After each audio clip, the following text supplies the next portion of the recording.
What's up? What's up? What's going on out there, fight fans? What's going on, man? It is the homie, Mainman Mademan here. Y'all know how I get down. We talking boxing, man. Want to get on here real quick for a quick word, man, and bring a bit of a light, if you will, to an issue that I find and I hold real near and dear to me. You know what I'm saying? This is very like a big deal for me, and that is the recent mission that has been announced by the son of legendary fighter Muhammad Ali, the greatest of all time. You know what I mean? His son, Muhammad Ali Jr.'s son, is on a straight up mission, fight fans, and that is to bring boxing to low income neighborhoods, to help it curb gun violence, to help it curb violence in general. You know what I mean? The thing is I've talked about this several times on here on the channel. It never really gets a lot of traction. People kill me with this. They down to watch the hyperbolic videos, the hyperbolic titles, but something that actually really matters and actually can make a change with the sport, it's like minimal people really pay attention. And this is very necessary, very necessary. You know, one of the things that I give full credit to Anthony Joshua, and prior to us getting to all of these political talks and back and forths and stuff, salute to the fam. What's up, cuzzo? What's up with your fam? So before we all get into these back and forth political arguments all the time, I used to give Anthony Joshua a lot of credit. And this was before he became world champion. This is before he became who he is today. And what Anthony Joshua used to do on the up and coming, there were stories used to always come out about him going to these schools. And he would go to the schools and he would teach boxing and fitness and, you know, motivational speaking and all of that using boxing, going through all of the schools. And it was noteworthy. And that was what Anthony Joshua used to do. We don't hear about that much out here in America. And I think that is very necessary. All of these politicians out here, they're looking for answers on how we curb violence and what do we got to do and what do we got to do. The answers are simple. I ain't saying simple, but the answers, there are some answers there. And idle time. Get the idle time off the kids. Give them something to do. You dig? It's summertime. You know, we all know school's out. They all hanging around the way. You know what I mean? A lot of them ain't going to go to summer camp if you don't make them. Coronavirus is going on. A lot of stuff going on. And these kids need something to do. I'm from the hood. I'm from the heart of the hood. Trust me.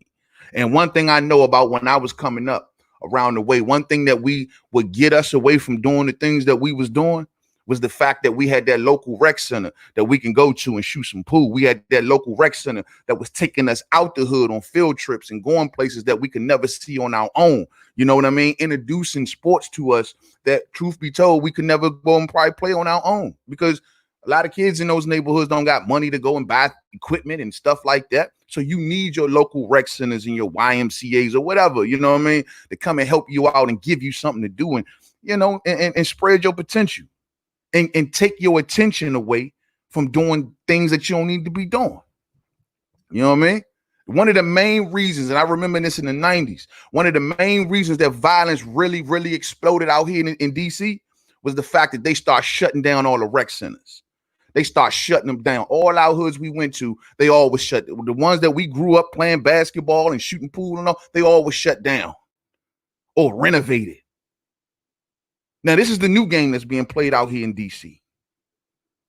I want to give a lot of credit to my old elementary school. I went to elementary school at a school called Kenilworth Elementary. You know what I'm saying?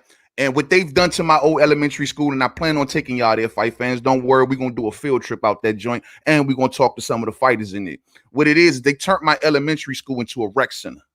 They put boxing gyms in that bad boy. It's beautiful. Bags, big old boxing gyms, a couple blocks from the hood. A couple blocks, just a walking distance. This is beautiful. The kids go there. They go there, they hit the bag, they get their aggression out on each other and sparring. It's beautiful, man. They all in there. They not on the streets. They not out here doing nothing stupid. But guess what?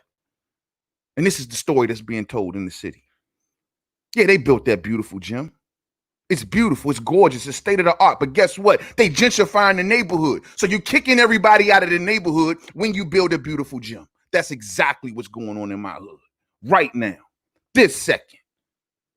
Oh, all the years that everybody lived out there, you couldn't give us a rec center. You couldn't give us a beautiful boxing gym with stuff like that. But the second that gentrification coming in, you're moving everybody out. You're moving the new people in. Now we're going to give you a beautiful state-of-the-art gym. It ain't for you. It's for them. That's what's going on. In my old neighborhood, another neighborhood from the south side, same thing. Gentrified the whole neighborhood, but built state-of-the-art rec centers. So when that new crop come in, those new people, y'all know what I'm talking about. When they come in, they're going to have the beautiful state-of-the-art places, gyms, and beautiful libraries, and beautiful basketball courts. I mean, state-of-the-art. I can't even tell y'all, state-of-the-art. Beautiful stuff. They built all that stuff after they shut the hood down, which means that it ain't for you. The crazy part that makes it so heartbreaking is that they started building it while the hood was still up and running. All these poor people still living there. They built it. And then when they built it, they protected it. They literally set federal police officers around these things just so the hoods couldn't go in them and partake in them. Why didn't you build that same rec center?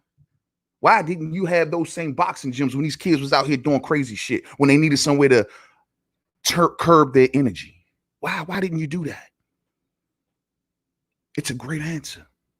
You got a problem with this kid right here. You live down the street from this kid. Instead of y'all going home, bubbling things up on the street, doing all the whispering, and then by the time y'all two see each other, you ready to shoot each other. Instead of getting to that point, how about this? Whatever problem you got with him, shawty, come on, put that headgear on, put those gloves on, and y'all gonna settle this. And when y'all leave, y'all gonna shake on this and say y'all got it off your chest. That's what we want to see. And boxing can help with that. Aggression. The ability to teach these kids to overcome. Giving these kids structure at such a young age, having somewhere to be. I got to be at this gym. I don't want to lose a day. Oh, I want to be the best. You giving them something. The little football and basketball programs we had around the way, man, those were everything to us, champ. Those were everything to us. Even the kids that were like not into collegiate,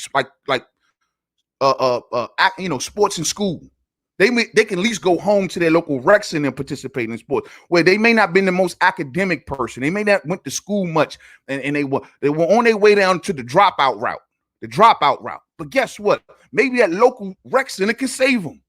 Maybe that local rec center can pull them in. Well, we may not give you books and stuff, but we can talk to you. We can keep you occupied. We can curb your energy. These things are needed, fight fans. All right, going too far with this. Let's talk about this. Let's see. Let's go to the screen share real quick. 1 second. All right. I want to speak on this real quick. I'm going to try to zoom it in a little bit. Give me 1 second.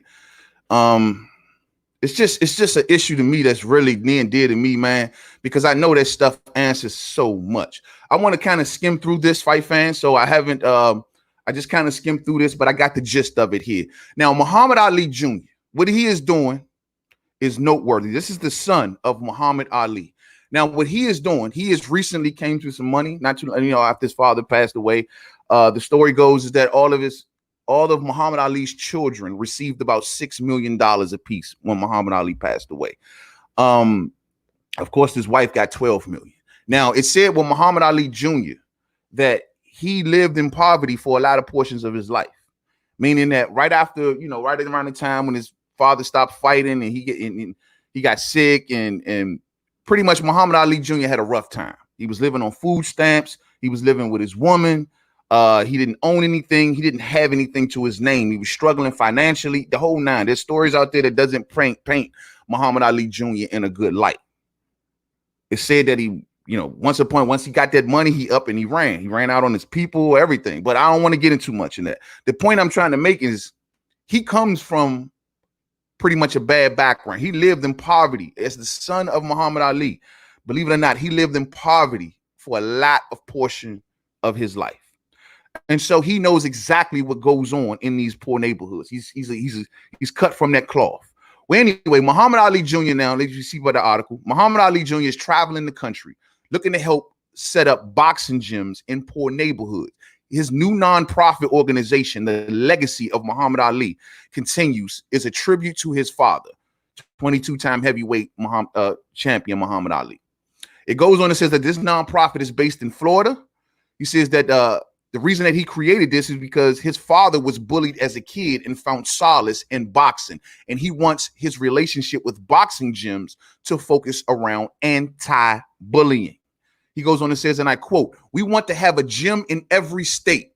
Hopefully we can start once the schools open up, and we can also have self-defense taught in schools." I like that, because there is bullying in the schools. Right now, we're focusing on the kids all day. And from what I understand, his nonprofit that's based out of Florida is also getting a partnership with Everlast, which is great, Of course, the name Everlast and the name Ali hopefully should move some mountains. You know what I'm saying? Should move some mountains. But he also goes, now he's doing this in a place called Petersburg. Now, I don't know where Petersburg is. I think that's Pennsylvania, if I'm not mistaken. But he's kicking this off in a place called Petersburg, where he's linking up with some dudes out there. And he's linking up with a guy out there. And let me see here. He's linking up with a guy out there named Dave Muller. And Dave Muller has a store called Petersburg Pawn. What Dave Muller has been out there doing, he's been struggling out there to trying to dump money into an empty spot that they got out there and try to create a boxing gym. He doesn't, he's doing it piece by piece, but it's taking him forever. It says that Dave Muller of Petersburg Pawn and former Petersburg Fire Marshal Marlo Jones, so it's two of them, have spent thousands of dollars in hours and manual labor trying to renovate a former hair salon into a gym for the community's children. Nice. So who comes to the aid of these two men, of Dave Muller and Marlo Jones? It's Muhammad Ali Jr. You see, he got that. That's one of them right there. Actually, that's that's Muhammad Ali Jr. Look at him. He got that Petersburg Pawn hat on. Look at him. So he already rocking with them. But he's linking up with these dudes, and he's basically helping them with their investment into starting that gym that they've been dumping manual labor hours into and all of this money into. Says it's a small start, but they're hoping to connect. The connection with Ali Jr. can help the gym grow and one day open up an even bigger gym at a larger properties in the city. They've talked about naming the gym after Ali Jr. That's very good. That's very good. That is very, very good. And said this guy, Mr. Jones, he's already a guy that works with the youth sports in the city. He has coached young athletes in football, basketball, wrestling, and others. I want to take a minute also to give credit to those people, because there's always that one or two dudes. I don't know about y'all where y'all come from, but it was always from where I come from. There was that one or two dudes that was always willing to go above and beyond.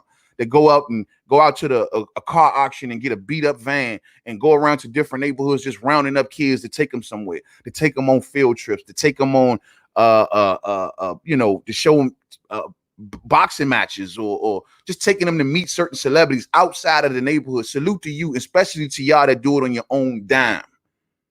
There was always, we used to call them Mr. Goody Buddies. You know what I'm saying? When I was a kid, Mr. Goody Buddies.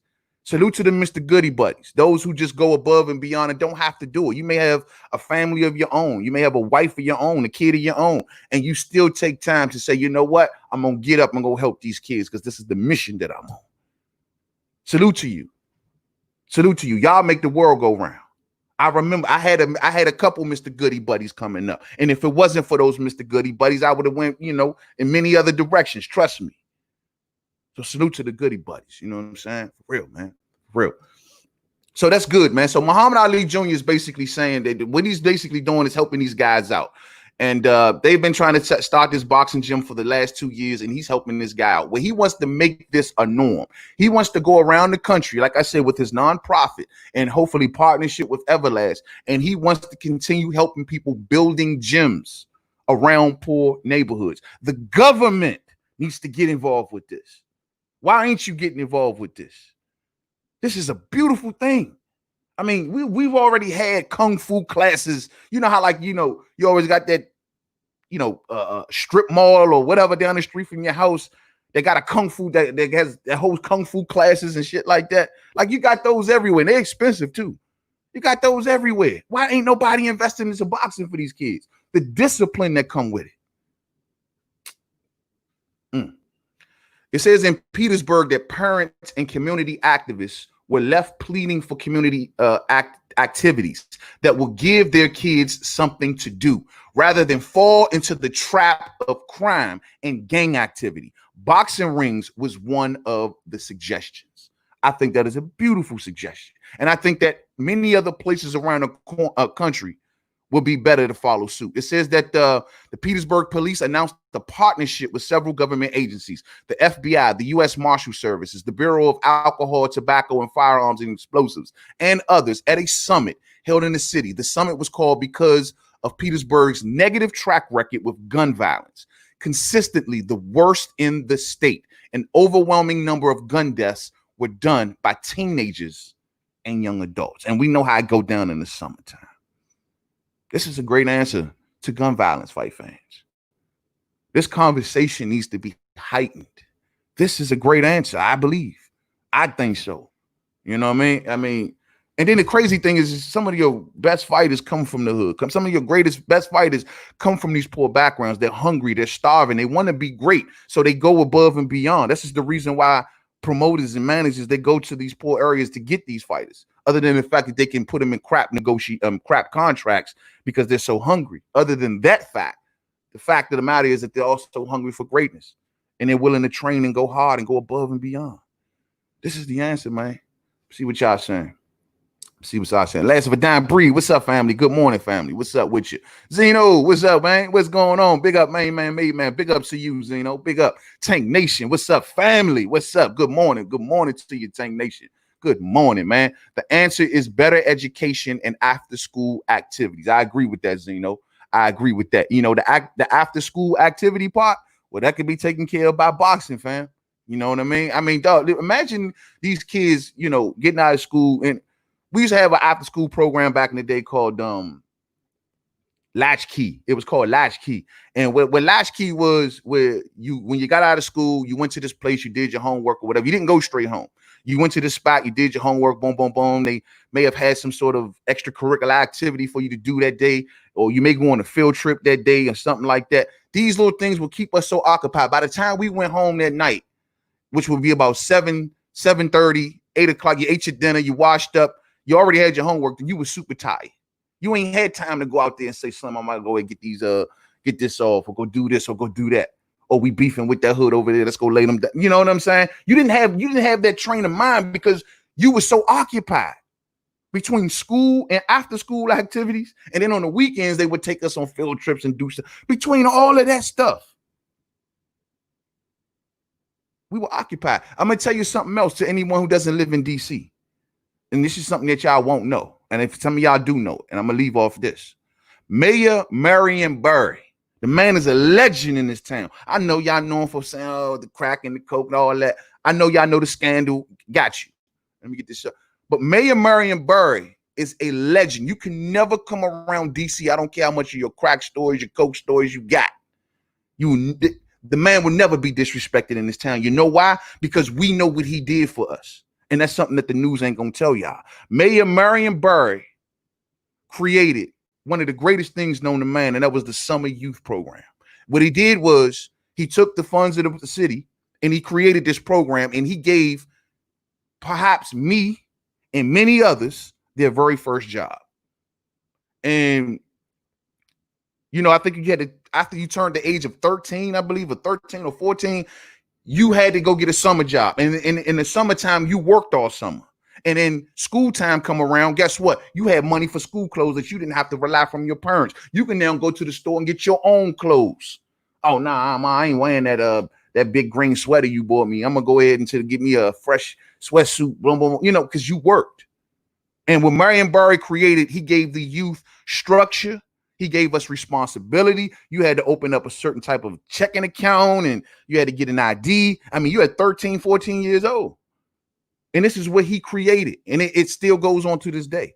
It's been messed up over the years, but it still goes on.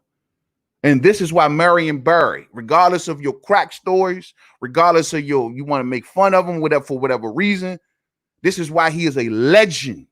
I repeat, legend in this town. Because of what he did for our kids. And that's big. So everyone else can follow suit.